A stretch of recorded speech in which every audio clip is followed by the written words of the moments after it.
Um, how how do we start this conversation off? Uh, can I say something first? Yes, sir. Okay. Um, First and foremost, I'm severely bothered by this situation, and as I talk, you'll understand where I'm going. Um, I I won't lie or play games or cover up in any sense of the word, and you'll learn that about me. Um, I when the when it first when I first got the telephone call from Larry Reed. Well, actually, I got a text from Larry Reed, um, and he said that someone came on the show and they were saying XYZ, and so someone else told him that the person was talking about was me. I was like totally dumbfounded. I was like, I don't know what the hell that is, where that's coming from, blah blah blah, so and so like that. I'm in deadlock, and I didn't have a name, or even if I did have the name, I wouldn't have remembered it, what have you. But when he showed me today or yesterday, today, when he showed me the picture, because I said, well, who is this? What's the name? And when he gave me the name, I didn't recognize it. And he showed me the picture. When he showed me the picture, immediately, bam! I mean, you're a little older, but immediately it went right back to, I knew exactly who you were. And I want to start off the conversation, and then we can have the whole conversation out. I'm going to be completely honest with you. I pray that you the same way. At the top of the conversation, I know that there's an apology that has to go to you for the. I didn't remember you at all. I appreciate that. And this is what I need. Yeah. Can I say one other thing? Good. Can I say one other thing?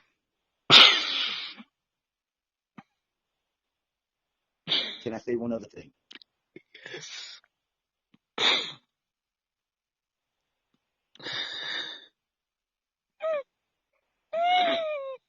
Take your time. Mhm.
It's okay. Take your time. Take your time.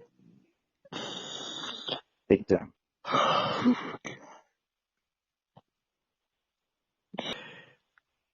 Let me know when you're ready. I just want to say one other thing, and then we can have our talk. All right. Go ahead.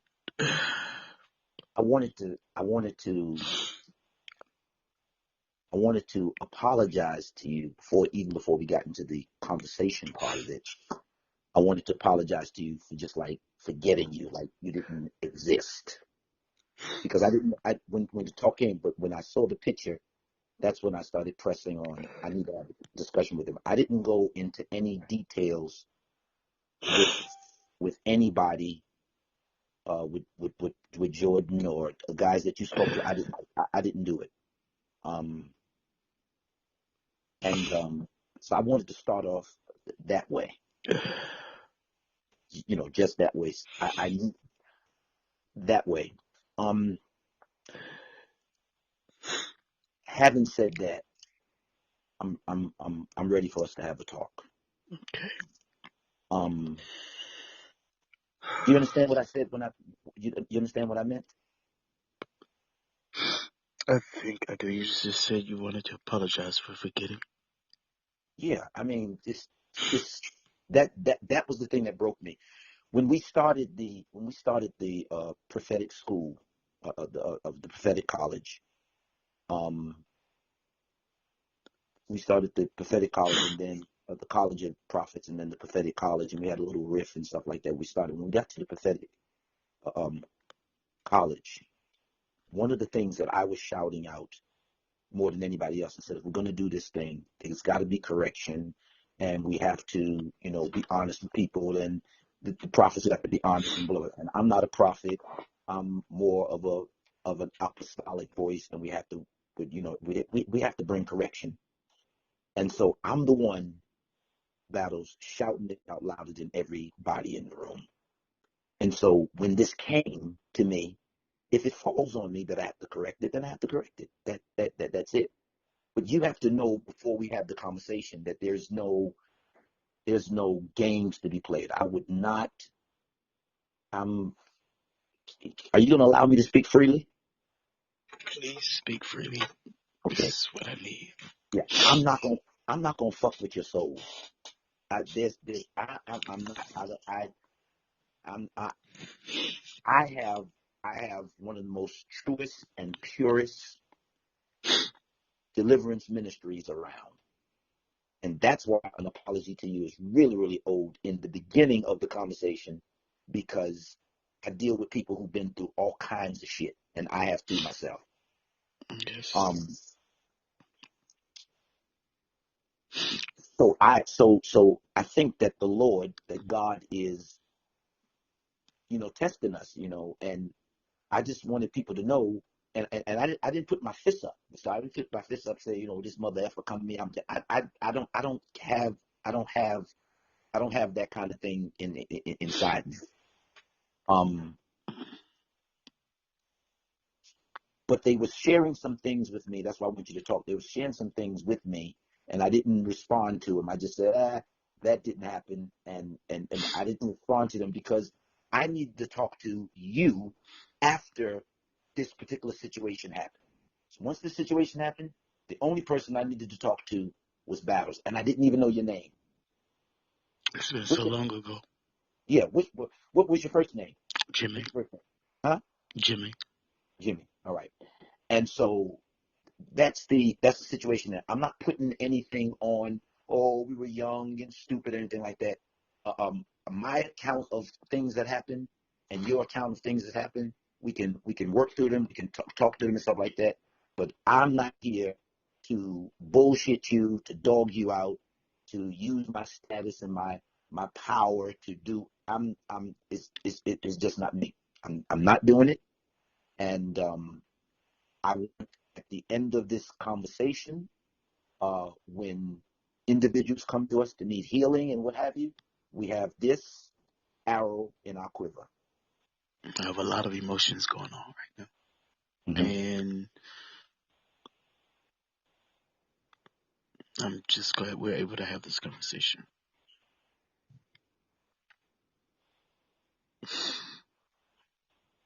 Glad. And I'm saying to you Mm-hmm. that I did not call your name. I'm sure you know that. Yeah. And I wasn't going to call your name. I needed this conversation. I needed this conversation with you. And I really need it. I don't know if I ever have it with my former pastor, because she made me feel so bad. Mm. She really made me feel I was I don't even know where to start. I'm just saying. Um, I forgot that she even existed.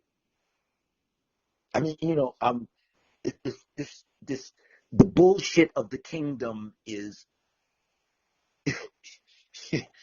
ah, and it's just been, and when she said to me, I don't even George, I don't even know where to begin. It's a lot. I've carried this for many years. I've carried it for so long. I'm surprised I'm still here, like just in my sound mind, holding it and keeping it. And my family not knowing, my family trusted me with the church. My family trusted the church with me. Hmm. Hmm. And my family did not go to church because they felt like the church stole me from them. Hmm. Hmm. Because when we met, all I ever known was church. Yeah. And, you know, I'll say this, and as I was telling Larry today, I'm never saying that people remain the same, but I am saying we all have a history. But I wasn't trying to reach out to you to stop telling your story or to start telling your story. I was reaching out to you because when I saw the picture, I remembered the occasion and the situation. Now, Anyways, all of that took place, and so I would pick you up for church and take you to church. And it was not the last night. It was the night before the last night. We were talking, and I was just, well, let me say this. Let me back up. I can't, I remember as it being the night before the last night. And I took you, and we were talking, and you had preached. Mind you, full of zeal, like, man, this is great. We were talking on the way to the hotel, and we were still talking about the word. We were still talking about the word. And I got to the parking lot of the hotel, and I said, okay. He's like, man, why don't you come in? I said, no, our pastor don't allow us to. He said, we just talking, man. Just come on in. Just talk about the word. Let's finish talking about this conversation. And that's when we went into the hotel. I had on purple, all purple. You remember the, um, um, what's his name? With the two-piece MC Hammer. It was that look. It was that okay, purple. It, looking that day. yep, I remember it was purple. I had the top, bottom. I had some patent leather shoes on, and they were shiny. And you went into your room, and you went into the room. You said, "Have a seat." There was a couch there, and there's a bed on the couch. You said, "Let me just change clothes," and you came back out, and you did. You came back out with your underwear on. Now, let me back up and say this. Not really backing up. So when I was talking to Larry, he said, "Now, George talked a lot of times about him being on drugs, getting high." So I don't know if he even remembers that, right? I said, okay, but that during that time, we knew nothing about that because well, I can't really guarantee you that now. But if Fales had known that you were struggling with drugs, she would not have brought you in. Are you there? Did I lose you? No, no, no, I'm listening. Okay. I'm listening. So none of us knew that. I mean, I didn't know if that's when you were. I've heard your testimony. Yeah, I've but heard. I've heard. can I say something to you? Yes. Um, I have had several struggles with from a little kid all the way. I've been clean for a number of years, but that wouldn't be an out or an escape to that. I, I want you to I want you to talk, and I don't want you to make sense of what other people are saying and going into defense mode with George Bloomer. We're having a conversation. No, Let's I'm have not it. going into defense mode. I can tell you No, exactly not no. what. I'm saying they're going into defense mode for me. I don't want you Right. to think Well, on that. I want you to speak your witch card, and then I'll talk.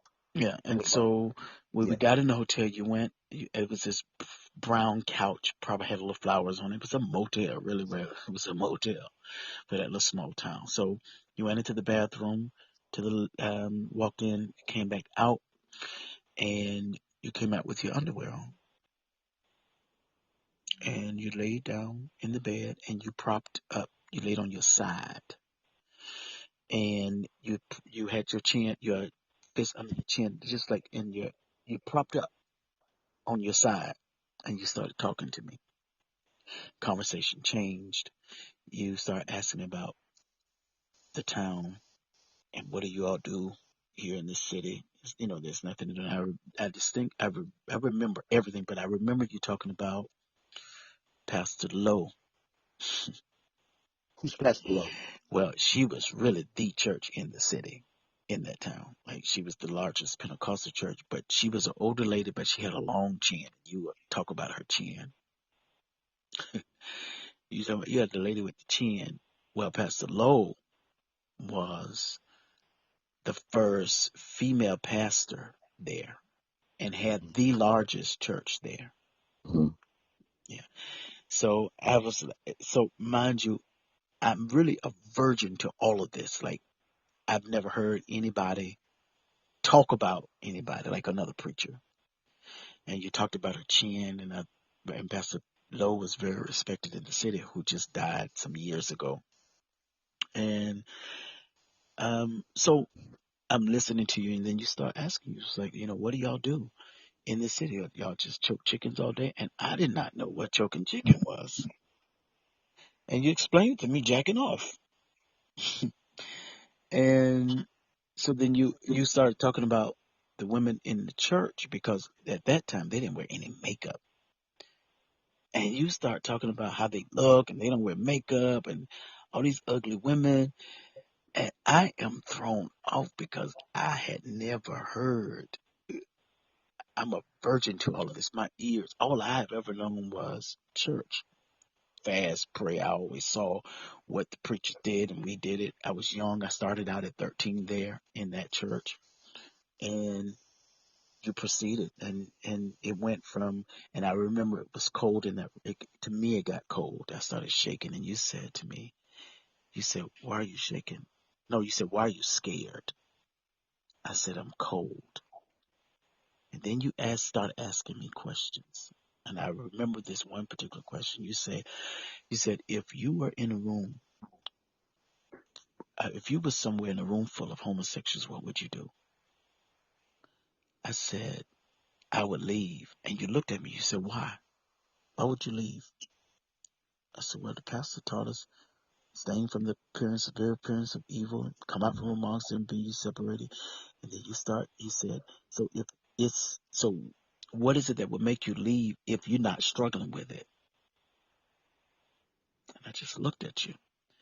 And to me, your whole complexion changed. I was shaking. I felt cold. And you said, come here. And then proceeded from there. He said, don't you tell nobody what happened. So I'll make you look bad. And I shut down. I did. I shut down. I went back to my mama's house, laid down. Michael Tripp was walking. He was upstairs. Was he upstairs? Where he was walking. He was already walking. He was just pacing, and it was just him. Who's Michael Tripp? Michael was the one that stayed with you.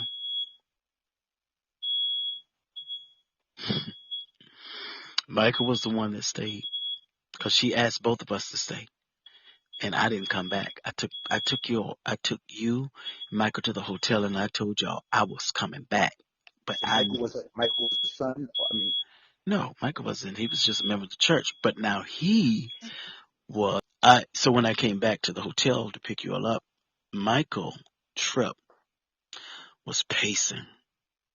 He was walking, and I could tell something was wrong with him. And so you came out. We got in my car. We drove to Gainesville. And Michael had some, I think he thought, I don't know if they were real, but you gave him some shirts, like Versace shirts. And those prints, that, or whatever it Yeah, they was. told me that, and I don't remember having Versace shirts in It those days. probably wasn't even real, but there was what we thought was it was these prints and colors, and he was showing them off. And you had some foreign money as well, because I guess you had been out of the country. You had some foreign money you had gave him, and anyways, and it given him some U.S. dollars. Well, we went to Gainesville. I dropped you off at Gainesville. I picked you up from Jacksonville, but you flew out of Gainesville, Florida. Mm-hmm. And so I came back. So when I dropped you off, and we rode down the road probably 2 minutes, and he looked at me. He said, Brother Battles, why did you do that to me? I said, do what? He said, you know. He said, why did you do that to me? I said, do what? Why did you leave me in that hotel with that man? He said, he beat me with a belt. And I looked at him and my heart dropped. I was like, I mean, if I was in the day to day, I would have said, oh, fuck. I'm saying, hey, Battles, I'm saying that right now. Well, yeah, you would Yeah, like yeah. chastise him with a belt and whatever. And so we rode, it was like an hour drive, right? And so he started explaining. I said, Mecca, I'm sorry. He said, you knew about that man. That's why you didn't come back to that hotel.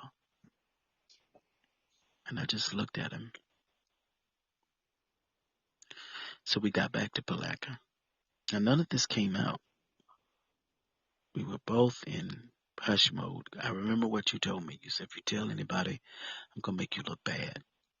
Well, what I did not know was, according to them, you had already met with them and said, you got to watch him. He's got a spirit on him. Because we all had this meeting.